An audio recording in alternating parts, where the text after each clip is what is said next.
Good morning, Elberville Primary Families. Well, today is our third day without school, and definitely it's much safer because of this extreme cold for you to be home. But we thought yesterday went so well, and we had so many people uploading their photos of you making forts and reading, that today I want to try something different. So today I'm going to read you a story, and your students can watch. So here we go. This story is called Jumanji. And before, believe it or not, before there was a great movie, Jumanji, in fact, a couple of them, there was actually a book, and this is what it's based on, by Chris Van Allsburg.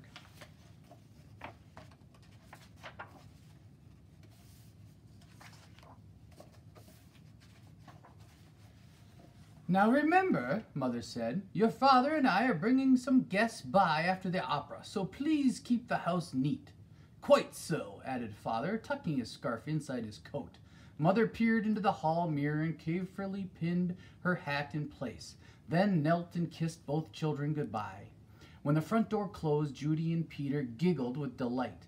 They took all the toys out of their toy chest and made a terrible mess, but their laughter slowly turned to silence till finally Peter slouched in a chair. You know what? He said. I'm really bored. Me too, sighed Judy. Why don't we go outside and play? Peter agreed, so they set off across the street to the park. It was cold for November. The children could see their breath like steam. They rolled in the leaves, and when Judy tried to stuff some leaves down Peter's sweater, he jumped up and ran behind a tree. When his sister caught up with him, he was kneeling at the foot of the tree looking at a long, thin box. What's that? Judy asked. It's a game, said Peter, handing her the box. Jumanji, Judy read from the box, a jungle adventure game. Look, said Peter, pointing to a note typed at the bottom of the box. In a childlike handwriting were the words, free game, fun for some but not for all. P.S. Read the instructions carefully. Want to take it home? Judy said. Not really, said Peter. I'm sure somebody left it here because it's so boring. Oh, come on, she protested. Let's give it a try. Race you home, and off she ran with Peter at her heels.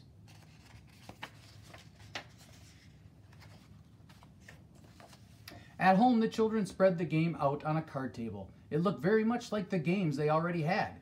There was a board that unfolded, revealing a path of colored squares. The squares had messages written on them. The path started the deepest jungle and ended up in Jumanji, a city of golden buildings and towers. Peter began to shake the dice and play with the other pieces that were in the box.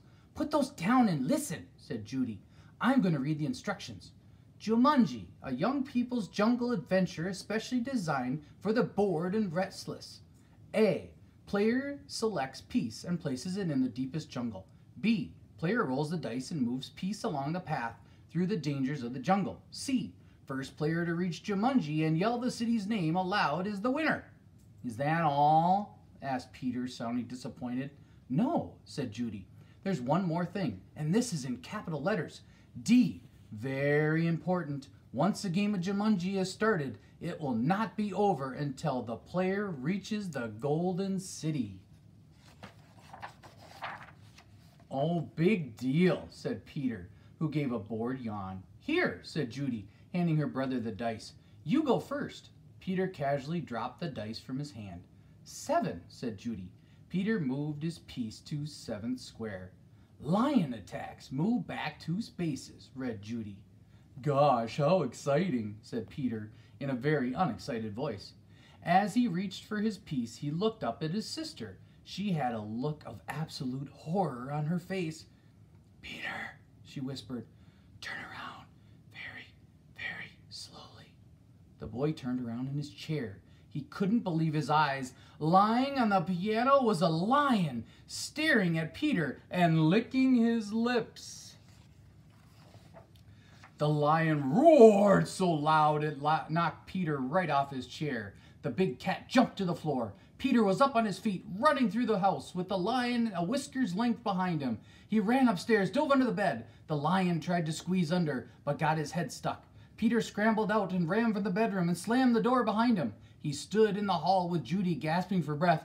I don't think, said Peter in between gasps of air, that I want to play this game anymore. But we have to, said Judy as she helped Peter back downstairs. I'm sure that's what the instructions mean. That lion won't go away until one of us wins the game. Peter stood next to the card table. Can't we just call the zoo and have him taken away? From upstairs came the sounds of growling and clawing at the bedroom door. Or maybe we could wait till Father comes home. No one would come from the zoo because they wouldn't believe us, said Judy. And you know how upset Mother would be if there was a lion in the bedroom. We started this game, and now we have to finish it. Peter looked down at the game board. What if Judy wrote a 7? Then there'd be 2 lions. For an instant, Peter thought he was going to cry. Then he sat firmly in his chair and said, let's play. Judy picked up the dice, rolled an 8, and moved her piece. Monkeys steal food, miss 1 turn. She read. From the kitchen came sounds of banging pots and falling jars. The children ran to see a dozen monkeys tearing the room apart.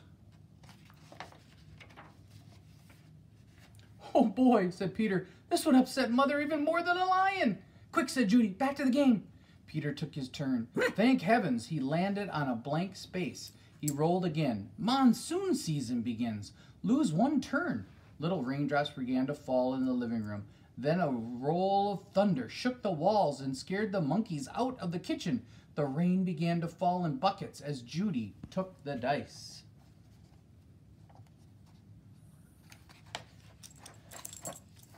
Guide gets lost. Lose 1 turn. The rain suddenly stopped. The children turned to see a man hunched over a map. Oh dear, I say, spot or bad luck now, he mumbled. Perhaps a left turn here then? No, a right turn here? Yes, absolutely, I think a right turn. Or maybe... Excuse me, said Judy, but the guide just ignored her. Around here, then over. Oh, no. Over here, around this. Yes, good, but then, Judy shrugged her shoulders and handed the dice to Peter. 4, 5, 6, he counted. Bitten by tsetse fly. Contract sleeping sickness. Lose 1 turn. Judy heard a faint buzzing noise and watched a small insect land on Peter's nose. Peter lifted his hand to brush the bug away, but then stopped, gave a tremendous yawn, and fell sound asleep, his head on the table. Peter, wake up, cried Judy, but it was no use. She grabbed the dice and moved to a blank. She rolled again and waited in amazement. Rhinoceros stampede. Go back 2 spaces. As fast as he had fallen asleep, Peter awoke. Together they listened to a rumble in the hallway. It grew louder and louder. Suddenly a herd of rhinos charged through the living room and into the dining room, crushing all the furniture in their path. Peter and Judy covered their ears as sounds of splintering wood and breaking china filled the house. Peter gave the dice a quick tumble. Python sneaks into camp. Go 1 space. Ah! Judy shrieked and jumped on her chair. Over the fireplace, said Peter. Judy sat down again, nervously eyeing the 8-foot snake that was wrapping itself around the mantel clock. The guide looked up from his map, took 1 look at the snake, and moved to the far corner of the room, joining the monkeys on the couch. Judy took her turn and landed on a blank space. Her brother took the dice and rolled a 3. Oh no, he moaned. Volcano erupts. Go back 3 spaces. The room began to warm and started to shake a little. Molten lava poured from the fireplace opening. It hit the water on the floor and the room filled with steam. Judy rolled the dice and moved ahead. Discover shortcut. Roll again. Oh dear, she cried. Judy saw the snake unwrapping itself from the clock. If you roll a 12, you can get out of the jungle, said Peter. Please, Judy begged as she shook the dice. The snake was wriggling his way to the floor. She dropped the dice from her hand. 1, 6, then another 6. Judy grabbed the piece and slammed it to the board. Jumanji! She yelled as loud as she could.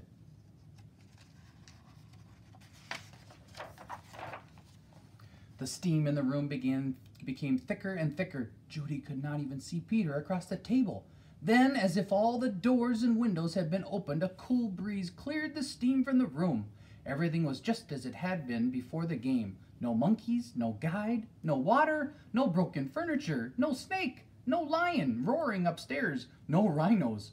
Without saying a word to each other, Peter and Judy threw the game into its box. They bolted out the door, ran across the street to the park, and dropped the game under a tree. Back home, they quickly put all their toys away, but both children were too excited to sit quietly. So Peter took out a picture puzzle. As they fit the pieces together, their excitement slowly turned to relief and then exhaustion. With the puzzle half done, Peter and Judy fell sound asleep on the sofa. "Wake up, dears," Mother's voice called. Judy opened her eyes. Mother and Father had returned and their guests were arriving. Judy gave Peter a nudge to wake him. Yawning and stretching, they got to their feet. Mother introduced them to some of their guests, then asked, "Did you have an exciting afternoon?" "Oh, yes," said Peter. "We had a flood, a stampede, a volcano, and I got sleeping sickness, and—" Peter was interrupted by the adults laughing. "Well," said Mother, "I think you both got sleeping sickness. Why don't you go upstairs and put your pajamas on? Then you can finish your puzzle and have some dinner." When Peter and Judy came back downstairs, they found that Father had moved the puzzle into the den. While the children were working on it, one of the guests, Mrs. Budwing, brought them a tray of food. "Such a hard puzzle," she said to the children. "Daniel and Walter are always starting puzzles and never finishing them." Daniel and Walter were Mrs. Budwing's sons. "They never read instructions either." "Oh, well," said Mrs. Budwing, turning to rejoin the guests. "I guess they'll learn." Both children answered, "I hope so." But they weren't looking at Mrs. Budwing. They were looking out the window. Two boys were running through the park. They were Danny and Walter Budwing, and Danny had a long, thin box under his arm. The end. I hope you enjoyed your story and enjoyed your last day, hopefully at home. We will see you back on Friday. Have a good day.